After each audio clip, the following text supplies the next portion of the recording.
Good morning, friends. Welcome to another vlog.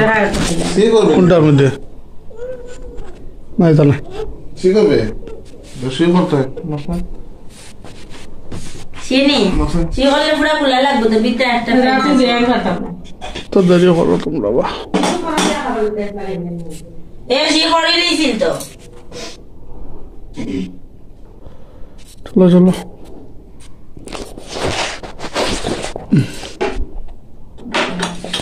হ্যাঁ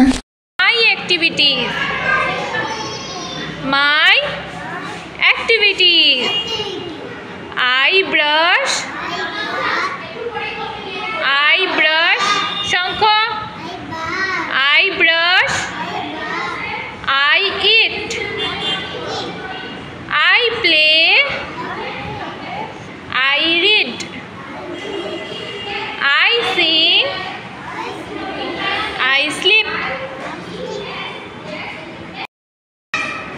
Say A, B, C, D, E, F, G, H, I, J, K, L, M, N, O, P, Q, R, S, T, U, V, W, X, Y, Z. My family. Me. Father. Brother. Mother.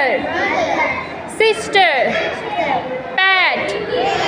Second, my family. Me. Father, brother, mother, sister, pet.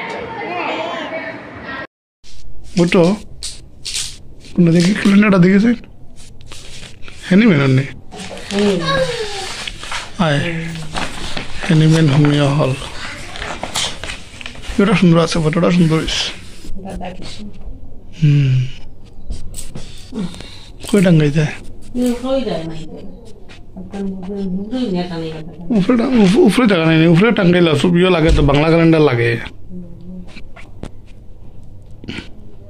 গত কয়েকদিন ধরে ওয়াকফ সংশোধনী আইন নিয়ে খুব চর্চা হচ্ছিল বা খুব চর্চা হচ্ছে এ নিয়ে বিভিন্ন জায়গায় উত্তেজনার সৃষ্টি হয়েছে যেমন পশ্চিমবঙ্গে বেশ কয়েকটা জায়গায় বিচ্ছিরি ঘটনা ঘটেছে হিন্দুদের ঘর বাড়ি ছেড়ে পলায়ন করতে হয়েছে এবং এরকম ঘটনা ঘটেছে আমাদের অসমেও এরকম কিছু ঘটনা ঘটেছে এবার এই যে ওয়াকফ আইন নিয়ে সুপ্রিম কোর্টে আজ একটা জাজমেন্ট এসেছে সুপ্রিম কোর্ট থেকে ওরা জানিয়েছে যে ঘোষিত ওয়াকফ সম্পত্তিতে বদল নয় কেন্দ্রকে জানিয়ে দিয়েছে সুপ্রিম কোর্ট তারপরে সুপ্রিম কোর্টের তরফ থেকে বলা হয়েছে যে পরবর্তী শুনানি পর্যন্ত ঘোষিত ওয়াকফ সম্পত্তিতে বদল ঘটানো যাবে না পাশাপাশি সুপ্রিম কোর্ট এই নির্দেশও দিয়েছে যে ওয়াকফ বোর্ড বা পর্ষদেও নিয়োগ করা যাবে না পরবর্তী শুনানি পর্যন্ত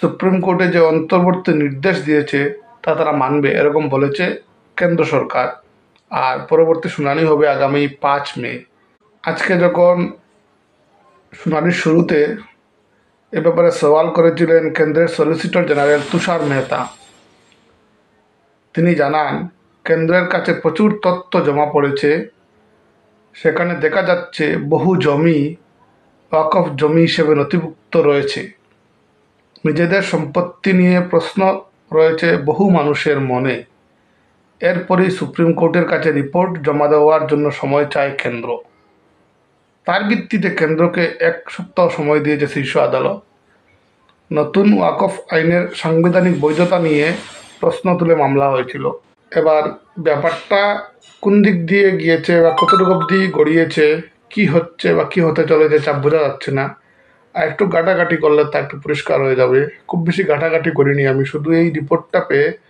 ভাবলাম এটা নিয়ে কিছু একটা বলি আমি যাই হোক যেটাই হোক যাতে ভারতের আম জনতার কোনো ধরনের কোনো ক্ষতি না হয় এবং শান্তি সম্প্রীতি বজায় থাকে এটুকুই হোক, যে নির্দেশই আসুক শীর্ষ আদালতের তরফ থেকে, যাতে দুই পক্ষ, সরকার পক্ষ বা সরকার পক্ষের যারা সাপোর্টার এবং যারা বিরোধী পক্ষ বা এই যে ওয়াকফ বোর্ডের, ওয়াকফ আইনের যারা বিরোধিতা করছে, এরা যাতে কোনো ধরনের কোনো বিচ্ছিরি কোনো ঘটনা আর জড়িয়ে না পড়ে, এটা যেন সুন্দরভাবে একটা নিষ্পত্তি হয়, এটুকুই আশা থাকবে।